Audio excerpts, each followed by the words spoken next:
분하고 인사 한번 하시죠. 우리 베드로처럼 믿읍시다.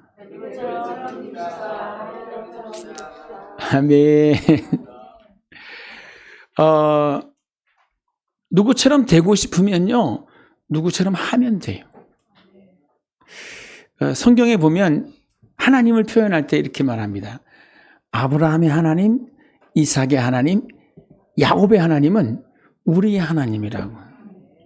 여러분, 우리가 하나님을 믿을 때 아브라함처럼 믿으면 하나님은 아브라함같이 우리를 대해 주시는 줄 믿습니다. 이삭처럼 믿으면 이삭 같은 복을 주셔요. 성경이 그러잖아요. 무엇으로 심든지 그대로 거둔다고. 아브라함처럼 믿음의 삶을 살아가려고 하면 그의 삶을 성경을 통해서 읽고 그의 언어와 생각과 삶의 내용을 내 삶 속에 채워가기 시작하면 하나님께서 아브라함 같은 복으로 우리의 삶을 채워주실 줄 믿습니다. 오늘 누가복음 5장 1절로 11절 말씀을 근거로 해서 베드로와 같은 믿음 저와 여러분이 소유하시고 베드로와 같은 놀라운 은혜와 복의 주인공 다 되시기를 주님의 이름으로 축복합니다. 아멘. 베드로의 이름은 원래는 본명이 뭐예요? 시몬입니다. 시몬. 시몬이라는 그 이름은요, 이스라엘 사회 속에서는 정말 흔하디 흔한 이름 중에 하나입니다. 옛날에 우리 어르신들이 이름을 지을 때 자자 돌림으로 많이 졌습니다. 영자야, 문자야, 길자야, 순자야. 아이고, 죄송해요. 그러고 보니까 여기 한 분도 그렇게 계셔. 이렇게 너무나도 흔한 이름 중에 하나인데 그 뜻은 뭐냐면 응답하셨다. 하나님이 응답하셨다라고 하는 뜻을 가지고 있는 이름입니다. 동생은 이름이 뭐냐면 안드레. 근데 시몬과 안드레는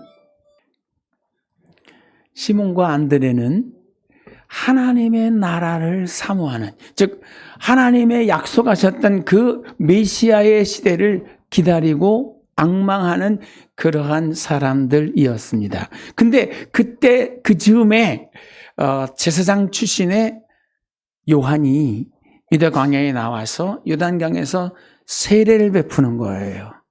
많은 사람들이 주님의 임재를 기다리고 손꼽아가며 기다리던 차에 요한의 등장은 많은 주목을 받습니다.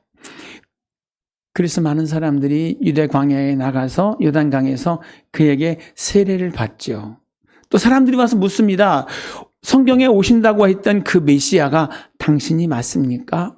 이렇게 물어보고 또 그 곁을 지키면서 그분의 주시는 그 가르침을 받으려고 애를 썼어요. 그 많은 사람들 중에 누구도 안드레도 그 제자 중에 한 사람이었습니다. 그런데 성경의 말씀을 보니까 요한복음 1장 35절 이하에 또 이튿날 요한이 자기 제자들 중 두 사람과 함께 섰다가 예수께서 거니심을 보고 말하되 보라 하나님의 어린 양이로다. 두 제자가 그의 말을 듣고 예수를 따르거늘 예수께서 돌이켜 그 따르는 것을 보시고 물어 이르시되 무엇을 구하느냐 이르되 랍비여 어디 계시오니까 하니 랍비를 번역하면 선생님이라. 예수께서 이르시되 와서 보라. 그러므로 그들이 가서 계신 데를 보고 그날 함께 거하니 때가 10시쯤 되었더라. 요한의 말을 듣고 예수를 따르는 두 사람 중에 하나는 시몬 베드로의 형제 안드레라. 그가 먼저 자기 형제 시몬을 찾아가 말하되 우리가 메시아를 만났다 하고, 메시아를 번역하면 그리스도라. 데리고 예수께 오니 예수께서 보시고 이르시되 내가 요한의 아들 시몬이니 장차 게바라 하리라 하시니 게바는 아람어고 헬라어로 번역하면 베드로라. 안드레가 먼저 열심을 내어서 요한을 찾아가 요한의 수하의 제자가 됐어요. 그런데 늘 요한 곁을 지키면서 요한의 가르침을 받던 어느 날 요한이 이러는 거예요. 거리를 거니시는 예수님을 보고 지목하여 얘들아 저분을 봐라. 저분은 우리의 모든 죄를 짊어지고 십자가에 오르실 하나님의 어린 양이다. 그래서 그 말을 듣자마자 안드레는 어떻습니까? 그 말씀하신 예수님을 따라 나서요. 조금 전까지는 누구의 제자였어요? 요한의 제자, 요한의 가르침을 받아가며 도래할 하나님의 나라를 준비하고 있던 안드레가 저분이 바로 하나님의 어린 양이야, 저분이 곧 그리스도요 메시아야 라고 하는 그 말을 듣고 바로 예수님을 따라갑니다. 라삐요 어디 계시니까 하고 그날 늦게까지 예수님의 가르침을 받아요. 그 결론이 뭐죠? 아, 이분이 정말 메시아이구나 알게 되는 거예요. 그 다음에 바로 뭐예요? 형인 시몬에게 가서 이렇게 말합니다. 우리가 메시아를 만났다 하고 그를 데리고 주님 앞에 나오는 거예요. 그때 주님이 시몬을 보고 뭐라고 말해요? 요한의 아들 시몬아, 오늘 네가 이제는 시몬이라고 하지 않고 앞으로 내 이름을 내가 계명해 주겠는데 베드로라 하라. 여러분, 아직 예수님이 베드로를 제자 삼지 않았어요. 처음 만남 속에서 주님은 그의 이름을 바꿔주십니다. 뭐로요? 시몬에서 베드로로. 그러고 나서 어떻게 되죠? 다시 돌아와요. 놀라운 일들이 있었는데 굉장히 충격적인 사건인데 베드로는 일상이 하나도 안 바뀌어요. 뭐 하고 있어요? 집에 돌아와서 그냥 옛날처럼 똑같이 고기 잡는 일을 하고 있는 거예요. 안드레는 뭐 하죠? 안드레도 마찬가지 같아. 그래서 그 뜻을 깨닫지 못하니까 예수님이 그의 곁을 찾아오시는 거예요. 그런데 혼자 오시는 게 아니라 많은 군중을 이끌고 베드로를 찾아오셨는데 그때의 베드로의 모습은 어떤 모습이었습니까? 실패와 낙심의 현장이었습니다. 지난밤 배를 이끌고 갈릴리 바다에 나가서 밤새 그물을 던졌지만 고기 한 마리 잡지 못했어요. 그렇지만 그 힘든 오브 생활 속에서 또다시 내일을 준비해야 되기 때문에 지친 몸을 이끌고 마치 뭐 같아요? 물 먹은 솜처럼 무겁고 피곤하고 지쳐있는 그 숭에도 다시 그물을 준비하고 정돈하는 거죠.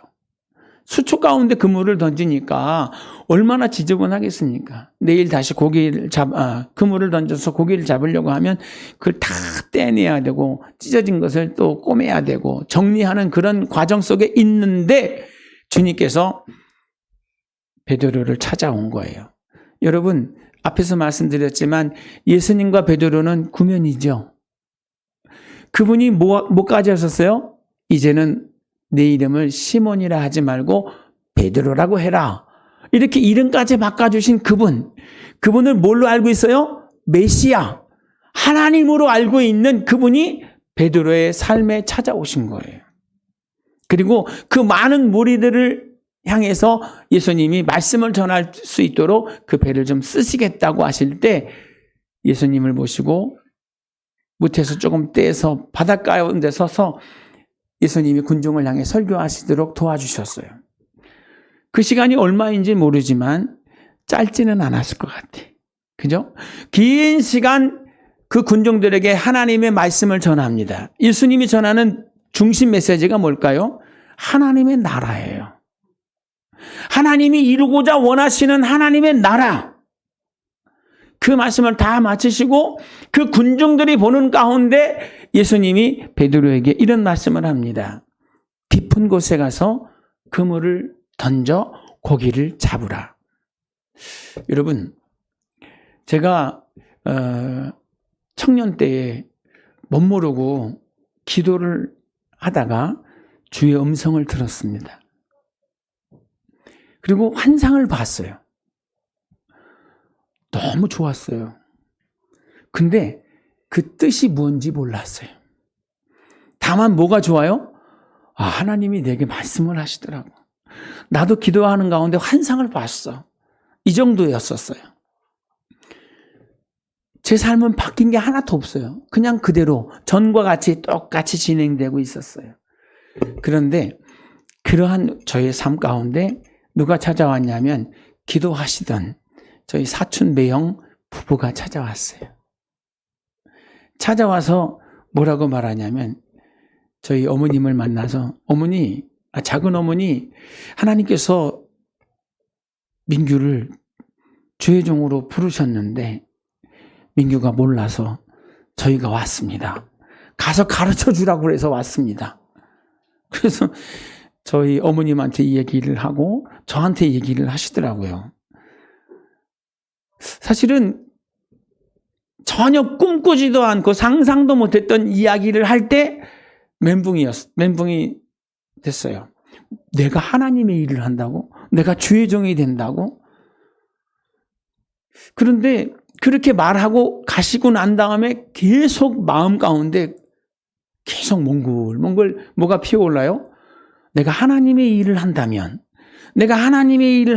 하고 이런 생각들이, 기대가 막 계속 끌어오르는 거예요. 저는 그때 사실 사람들 앞에 서면 말도 못하는, 심하게 말하면 사람들 앞에 서면 쑥맥이 되는, 생각했던 게 다 사라지는 백지장이 되는 그런 사람이었습니다. 정말 부끄러움을 많이 타고 그러한 약한 존재였었어요. 그런데 그 일 이후에 계속 마음속에 그런 소원이 일어나는 거예요. 그래서 왜 이러지? 하고 거부를 해도 또다시 그런 생각이 떠오르고, 또다시 거부를 하고 아니야 난 그런 일을 할 수 없어 라고 해도 또 내 자신 가운데 끌어오르는 그런 생각들이 있는 거예요. 그래서 이러고 있을 때가 아니라 기도해야 되겠다 싶어서 매 주일 예배 마치고 오살리 금식 기도원 가서 기도굴에서 기도를 하기 시작했어요. 그러다가 정말 또다시 하나님을 만났고, 하나님이 정말 원하시고 찾으시는 그 내용이 무엇인지, 내가 그 하나님의 부르심 앞에 어떤 모습이어야 하는지를 깨닫고 순종하는 자리까지 이르게 되었습니다. 아마 제 경험상 위로 볼 때 베드로도 그와 같았을 것 같아요. 뭐 하려고 하나님께서 그 이름을 바꿔주셨습니까? 마태복음 16장에 보면 이렇게 말씀하십니다. 시몬아, 넌 참 복이 있다. 이를 내게 알게 하시는 이는 혈육이 아니라 하늘에 계신 천부께서 내게 이것을 가르쳐 주셨다. 너는 뭐래요?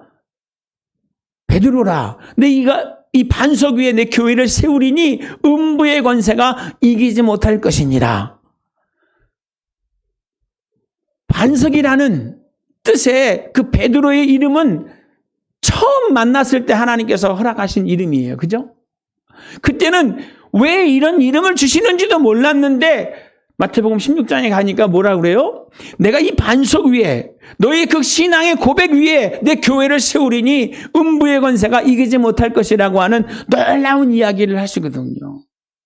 그리고 나중에 복음이 확산되어서 로마가 복음화되었을 때 로마 교황청의 첫 번째 교황, 1대 교황이 누군지 아세요? 베드로가 됩니다. 그러니까 하나님이 위대한 계획을 가지시고 그를 부르셨지만 그는 깨닫지 못했어요. 그래서 주님이 찾아오신 거예요. 그리고 그 긴 시간 그의 배에 오르셔서 하나님의 말씀을 전하셨던 겁니다. 여러분, 우리가 힘들 때 주님이 우리를 찾아오시는 줄 믿습니다. 어렵고 힘들 때 그 고난의 모습으로 우리를 찾아오셔서 우리에게 말씀을 주시는 거예요. 근데 여러분, 중요한 건 뭔지 아세요? 우리가 그 말씀을 받을 수 있는 마음을 활짝 여는 겁니다. 베드로는 주님이 말씀을 받았지만 많은 유대인들은 그렇게 기다리고 기다렸던 메시아의 도래 앞에서 예수님의 말씀을 수용하지 못했어요. 뭐라고 했어요? 주님께서 이렇게 말씀합니다. 내 말이 너희 안에 거할 곳이 없으니까 이제는 너희가 나를 죽이려고 하는구나. 유대인들은 기다리던 그 메시아를 수용하지 못하고 그 말씀에 귀를 기울이지 못하고 뭐 하는 거예요? 예수님을 오히려 대적하는 대적자가 되어버렸습니다. 오늘도 우리가 이 시대를 살아가면서 진짜 중요하고 기억해야 될 제목이 뭔지 하면 하나님이 지금 내게 뭐라고 말씀하시는가라고 하는 것에 귀를 기울여야 돼요. 기록된 하나님의 말씀은 뭐라고 그래요? 로고스라고 하고 그 로고스의 말씀이 주의 종을 통해 선포될 때 내 마음에 남는 내 마음에 잘 박힌 못처럼 박혀지는 하나님의 말씀이 뭐예요? 레마입니다. 그 레마의 말씀을 붙잡고 여러분이 가셔야 되는 거예요. 이 성경에 32,500가지에 되는 언약의 말씀이 있는데 그 모습 다 알고 이해하고 외워야 되는 게 아니에요. 어떤 말씀? 하나님이 나에게 주시는 내가 붙잡고 가야 되는 나의 언약의 말씀이 따로 있어요. 그 말씀을 어떻게 해요? 성경을 읽는 중에 아니면 주의 종이 설교하는 그 중에 그 말씀이 내 가슴에 잘 박힌 못처럼 콱 박혀지고 환경이 바뀌어도 시간이 바뀌어도 변하지 않는 은혜와 감동으로 계속 내 마음을 따뜻하게 데펴주고 있다면 그 말씀이 곧 하나님께서 저와 여러분에게 주신 말씀일 줄 믿습니다. 아멘. 그렇게 베드로는 주의 말씀을 수용했어요. 들었어요. 근데 그 다음에 더 중요한 게 뭐죠? 이제 깊은 곳에 가서 그물을 던져 고기를 잡으라. 이렇게 말씀을 하시잖아요. 들어서 알았는데 이분이 정말 메시아구나. 이분이 주시는 그 말씀이 정말 귀하고 복되구나. 알았어요. 근데 그 말씀이 진짜 복이 되려고 하면 어떤 과정이 필요해요? 내가 그 말씀대로 순종하는 과정이 필요하다는 거예요. 구약 성경에도 삼가 여호와 하나님의 말씀을 듣고 준행하는 자는 복을 받는데요. 그 말씀을 준행하는 자는 들어와도 복을 받고 나가도 복을 받고 떡반죽 그릇을 만지면 그 떡반죽 그릇에 인해서 복을 받고 토지와 소산과 우양과 종들로 인해서 복을 받을 것이다. 아멘. 뭐 하는 조건이 있어요? 그 말씀을 삼가 듣고 준행하는 사람. 아멘. 듣는 게 중요합니다. 우리가 듣지 못하는 일을 어찌 믿겠습니까? 전해주는 이도 없는데 어찌 듣겠습니까? 그래서 복음을 전하는 사람들은 정말 아름답고 복된 인생이에요. 그런데 그 말씀을 듣고 뭐 해야 진짜 그 사람에게 복이 되느냐? 그 말씀을 듣고 그 말씀대로의 삶을 살려고 결단하는 용기를 낼 때 그게 우리에게 복이 되는 줄 믿습니다. 안드레를 통해서 그분이 메시아라는 걸 알았어요. 그분이 자기의 이름까지 바꿔주셨어요. 그리고 그분이 많은 군정들을 향해서 하나님의 나라에 대해서 말씀하시는 내용을 다 들었어요. 뭐 하면서 들었을까요? 아멘, 맞습니다. 아멘, 그렇습니다. 이렇게 화답하면서 듣는다니까요. 그런데 막상 이제 깊은 곳에 가서 그물을 던져 고기를 잡으라 할 때 베드로는 어땠습니까? 여러분, 우리가 생각할 때 그래요. 갈릴리 바다는 누가 더 잘 알아요? 예수님보다 베드로가 더 잘 알 것 같아요. 그런데 주님을 가르치려고 하지 않고 내가 밤새 그물을 던져 고기 한 마리 잡지 못했지만은 이제 주님의 말씀에 의지하여 그렇게 말씀하시니까 말씀에 의지하여 그물을 내리리이다. 이게 핵심이에요. 여러분이 사는 삶의 방식 속에 주님이 오셔서 주시는 말씀이 있을 거예요. 내가 몸담고 일하는 직장 속에서 내가 꾸려오고 있는 가정과 또 자녀 교육과 여러 가지 꿈과 소망을 가지고 기도할 때 하나님이 주시는 말씀이 있을 거예요. 그 말씀을 듣고 좋다 이렇게 되면 역사는 없습니다. 그 말씀을 듣고 뭐 하는 시간에 준행하는 사람, 그 준행하는 시간에게 역사가 따라올 줄 믿습니다. 아멘. 옛날에 제가 개척 초기에 어느 집사님이 이제 열심히 있는 신앙으로 하나님을 섬기고 저와 참 가깝게 지냈습니다. 근데 그분이 어느 날 그래요. 목사님, 성경은 성경이에요. 목사님이니까 그렇게 얘기하는 거죠. 그러나 그 말씀이 우리 삶 속에 너무 거리가 있습니다. 어떻게 그렇게 살아요? 어떻게 그렇게 행동해요? 이렇게 얘기하더라고요. 그래서 이분이 교회 나와서 신앙생활을 하고 열심히 내는 줄 알았는데 전혀 말씀하고 거리가 있는 것도 전혀 말씀하고 상관없는 삶을 사는 거예요. 그래서 제가 정말 안타까운 마음을 가지고 그랬습니다. 집사님, 처음부터 우리가 말씀대로 살 수는 없겠지만 그래도 하나씩 할 수 있는 것부터, 작은 것부터 정말 말씀대로 내가 한번 순종해 보리라 해보셔요. 그러면 그 속에서 분명히 하나님이 역사하심이 있습니다. 성경이 뭐라고요? 하나님의 말씀은 살아있다고요. 하나님의 말씀은 살았고 운동력이 있어서 다윗 어떤 검보다 예리하여 듣는 이의 심령구실을 찔러 쪼개기까지 하고 그 말씀은 지금도 역사합니다. 아멘? 뭐 하는 게 중요해요? 아멘. 그렇게 저도 하겠습니다. 하고 실천하는 게 더 중요해요. 그때 역사하시는 거예요.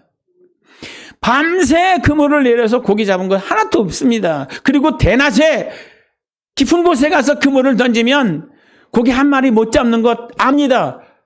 이게 우리의 경험이고 이게 우리의 지식이고 이게 우리가 살아왔던 삶의 방식이에요. 그러나 오늘 이 시간에 주님이 그렇게 말씀하시니까 그 말씀에 의지하여 내가 순종하여 그물을 던지겠습니다. 베드로한테는 전혀 의미가 없는 일이에요. 베드로에게는 정말 무가치한 행동일 수도 있었습니다. 그러나 왜 그렇게 해요? 하나님이 그렇게 말씀하시니까 제가 순종하겠습니다. 그 순종하는 그 믿음에 주님이 뭐 하셨어요? 고기를 채워주셨습니다. 될 수 있는 일이 아니었어요. 아마 단 한 번이라도 그렇게 해서 고기를 잡은 일이 있었다고 하면 대낮에 깊은 곳에 가서 그물을 던지는 일이 갈릴리 바다의 모든 어부들의 업이 됐을 거예요. 근데 어느 누구도 그렇게 하지 않아요. 그렇게 안 하고 어떻게 해요? 해가 지고 어두워질 때 고기들이 숲을 가까운데 와서 잠이 들려고 할 그때에 그물을 던져 고기를 잡는, 고기들의 습성이 그러니까 그렇게 잡는 것이 갈릴리의 전통 어법이에요. 고기 잡는 방법이에요. 그런데 예수님은 전혀 다른 엉뚱한 얘기를 하신 거였거든요. 근데 그럼에도 불구하고 순종하니 그 그물이 차고 넘쳤습니다. 여러분, 오늘 이 시대를 살아가는 저와 여러분이 어떤 제목을 가지고 기도할 때 정말 상상도 못했던 그런 일들을 말씀하실 때가 있어요. 하나님이 마음 주실 때 여러분 내 생각을 가지고 그 하나님의 말씀을 견주어 보면 하나님의 말씀을 무시할 수밖에 없습니다. 내 이제까지의 경험을 가지고 하나님의 말씀을 견주어 보면 그 말씀은 그냥 웃음만 짓는 말씀일 수도 있어요. 그러나 저와 여러분은 뭐 하는 사람들입니까? 하나님을 믿는 사람들이잖아요. 하나님이 오늘 우리 가운데 어떻게 역사할 것이라는 그 믿음과 기대와 꿈이 있기 때문에 오늘 우리는 눈에 보이는 것도 없고 손에 잡히는 것도 없어도 말씀 그대로 순종하는 이런 모습이 저와 여러분 가운데 있기를 바랍니다. 열심히 기도하셔야 돼요. 하나님, 내가 이런 문제를 가지고 고민하고 있습니다. 하나님, 내가 이런 문제를 가지고 하나님께 나가서 간구하고 있습니다. 어떻게 해야 될지 가르쳐 주세요. 어떻게 해야 되는지 나에게 말씀해 주세요. 내가 그 말씀대로 순종하겠습니다. 여러분, 이게 우리의 기도의 제목 아니에요, 그죠? 그런데 그렇게 말씀해 달라고 기도하다가 하나님이 정말 마음의 소원을 주시면 어떻게 해요? 순종해야 돼요. 그 뭐라고 말씀하시는지는 다 각자 다르겠지만 여러분, 기도하는 가운데 주시는 그 음성은 순종하셔야 돼요. 그래야 뭐가 되는 거예요? 하나님과 내가 통합을 하는 거예요. 너는 내게 부르짖어라. 내가 내게 응답하였고 내가 알지 못하는 크고 비밀한 일들을 내게 보이리라. 어떻게 해요? 그 가운데 포함되어 있는 말씀이 뭐예요? 기도하고 내게 부르짖어라. 내가 내게 응답하겠고. 그죠? 응답할 때 하나님의 역사가 일어나느냐? 아니에요. 그 응답을 받은 사람이 그 응답의 말씀대로 순종할 때 생각지 못했던 크고 비밀한 일들이 나타나는 겁니다. 기도만 하면 되는 게 아니라 기도 가운데 들려주신 그 음성에 순종하는 이 과정이 반드시 포함되어 있어야 돼요. 그래서 신앙이 깊어지면 깊어질수록, 신앙의 연조가 길어지면 길어질수록 뭐 하게 돼요? 하나님의 방식대로의 삶으로 자꾸 바뀌어가게 되어 있는 거예요. 우리는 세상에 있지만 세상 방식으로의 삶이 아니라 하나님 방식대로의 삶을 꿈꾸고 펼쳐가야 될 줄 믿습니다. 아멘. 주님이 뭐라고 그래요? 자꾸 주라고 말씀하시죠. 나도 없는데 왜 자꾸 주라고 말씀하실까? 그게 하나님의 방법이에요. 주라. 그러면 내가 너에게 줄 것인데 곧 후일이여 누르고 흔들어 넘치게 하여 내가 다시 내게 안겨주리라. 왜 그렇게 후일되어서 안겨주실까요? 왜? 나를 부자 되게 하려고? 그런 의미도 있지만 아니에요. 하나님은 끊임없이 우리를 통해서 뭐가 계속 은혜가, 나눔이, 사랑이 흘러가기를 원하십니다. 아멘. 그 일을 기뻐하시는 모습을 그렇게 나타내시는 거예요. 근데 그렇게 경험하다 보면 어떻게 돼요? 아, 이렇게 또 마음을 주시니 이렇게 헌신해야 되겠구나. 이렇게 마음을 주시니 이렇게 충성해야 되겠구나 생각이 드는 거예요. 그래서 그것이 겹쳐지다 보면 어느 순간에는 나는 그렇게 살고 있는 거고 내 자녀들도 그렇게 하라고 가르치고 있는 거고 내 삶은 뭐가 되는 거예요? 하나님의 은혜의 통로가 되어 있는 거예요. 아멘. 여러분, 하나님이 베드로를 통해서 하시는 그 음성을 귀 기울여 들으시기 바랍니다. 그리고 베드로가 하는 그 말을 한번 곱씹어 보세요. 내가 해봤지만 안 됐습니다. 그러나 그렇게 주님이 말씀하시니 내가 말씀에 의지하여 다시 한번 그 일을 하겠습니다. 아멘. 여러분, 또 그 그물이 가득 차고 주변에 있는 동료들을 다 불러서 그 그물을 끌어올리잖아요. 그죠? 그리고 나서 베드로가 하는 말이 있습니다. 뭐라고 말하냐면 이렇게 말을 해요. 세베대의 아들로서 시몬의 동업자인 야고보와 요한도 놀랐습니다. 예수께서 그렇게 놀랬어요. 놀래서 뭐라고 그래요? 주여, 나를 떠나소서, 나는 죄인이로소이다.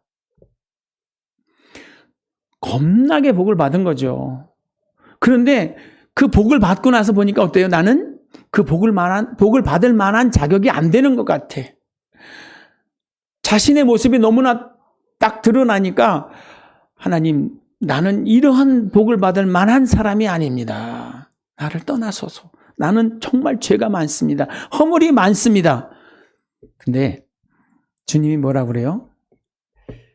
내가 오늘 내 말을 듣고 그물을 던져 고기를 잡은 것처럼 이제 후로는 뭐가 되래요?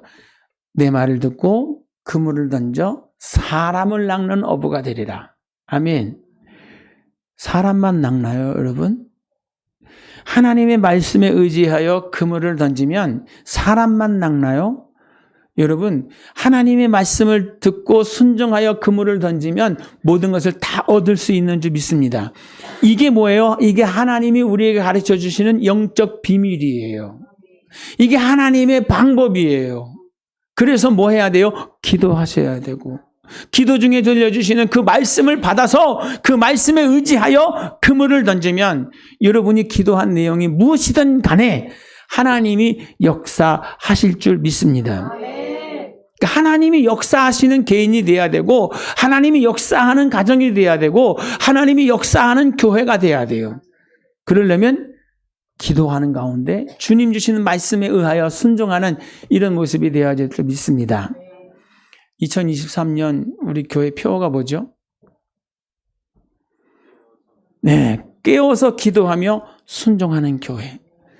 여러분, 크든 작든 모든 일들을 기도함으로 하나님께 아뢰세요. 그리고 언제까지 기도해요? 하나님이 내 마음 가운데 응답을 주실 때까지, 하나님이 내 마음 가운데 평안을 허락하실 때까지 기도하는 거예요. 그리고 주님이 주시는 그 마음에 딱 붙잡고 이제 일어나서 감사함으로 전진하셔야 됩니다. 그때 환경이 열리고 그때 모든 필요가 채워지는, 예수 그리스도의 이름으로 채워지는 이 놀라운 역사가 있게 될 줄 믿습니다. 이 체험을 하고 나니까 예수님께서 베드로에게 뭐라고 말씀하세요? 나를 따르라. 그죠? 나를 따르라. 11절에 뭐라 그래요? 그들이 배들을 육지에 대고 모든 것을 버려두고 예수를 따르니라. 지난밤 베드로가 왜 물 먹은 솜처럼 피곤하고 지칠 때까지 그 그물을 던졌습니까? 왜 예수님 만날 때 그는 그렇게 힘들고 지쳐있는 몸을 가지고 또 그물을 싣고 내일을 준비하고 있었습니까? 고기 잡는 일 때문에 그랬어요. 고기를 잡아야 먹고 살잖아요. 고기를 잡아야 자녀도 교육시키고, 고기를 잡아야 가정도 꾸리고, 고기를 잡아야 나의 노후도 준비가 되는 거 아니겠어요? 그런데 그 놀라운 체험을 하고 난 다음에 베드로는 배와 그물을 다 버려요. 그리고 뭐 합니까? 주님을 따라 나섭니다.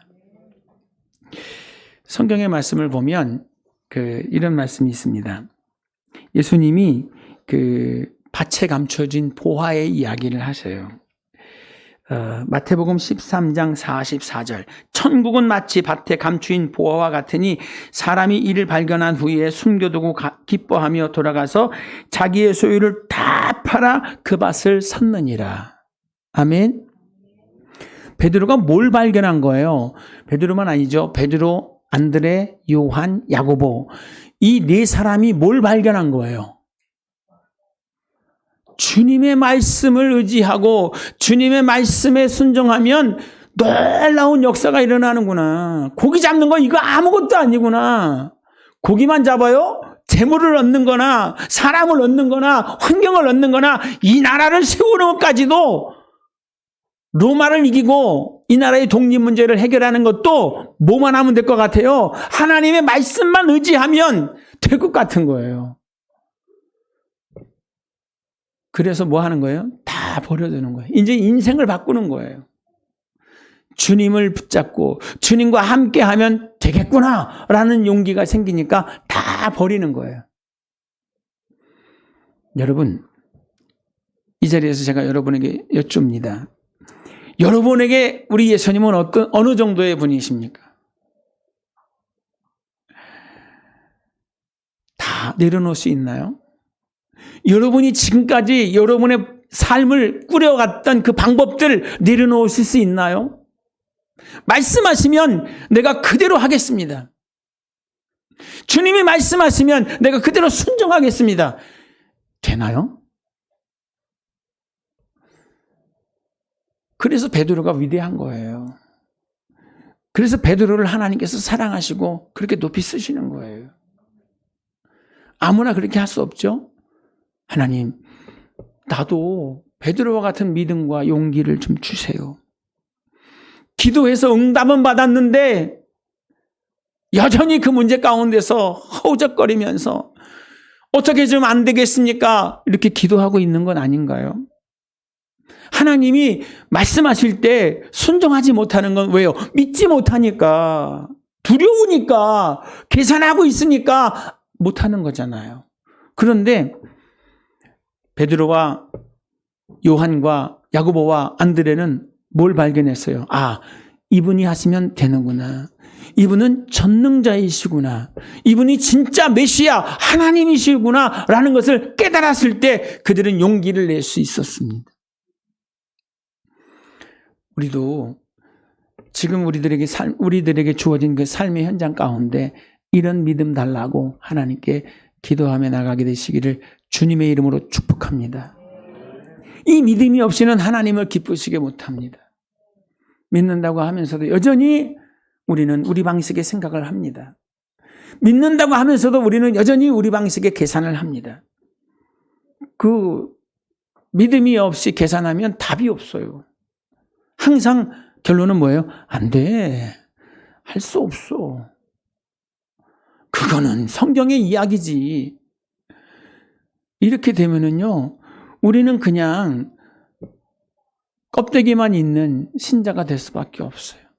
정말 예수 믿은 거 받은 적 많다고 간증할 수 있는 제목들을 만들기 위해서는 뭐가 필요해요?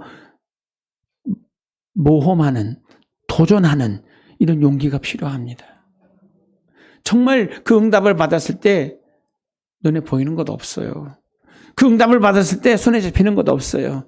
그러나 하나님이 말씀하시면 그대로 하겠습니다 라고 기도할 가운데 주시는 그 응답 소중하게 간직하고 모험으로 도전하는 저와 여러분 다 되시기를 주의 이름으로 부탁을 드립니다. 아멘. 기도하겠습니다. 하나님 아버지, 예수님은 언제나 우리의 길이십니다. 예수님은 언제나 우리의 진리이십니다. 또한 예수님은 언제나 우리의 생명이십니다. 우리가 세상에 성공자로 살기 원합니다. 정말 예수 믿는 멋있는 신자로 많은 사람들에게 영향력을 줄 수 있는 그런 모습으로 서기를 원합니다. 하나님 말씀 의지하고 하나님 방법대로 할 때 하나님께서 오늘 베드로에게 하셨던 그와 같은 놀라운 역사를 오늘 이 시대에 우리에게도 허락하실 줄 믿습니다. 계산하지 말고 그대로 믿고 순종하여 하나님의 역사의 도구가 되게 해 주옵소서. 끊임없이 우리를 통해서 하나님의 은혜와 사랑이 흘러갈 수 있는 통로로 하나님 사용하여 주옵소서. 믿음 주시고 용기 주시고 모험할 수 있는 결단도 주옵소서. 예수님 귀하신 이름으로 기도합니다. 아멘.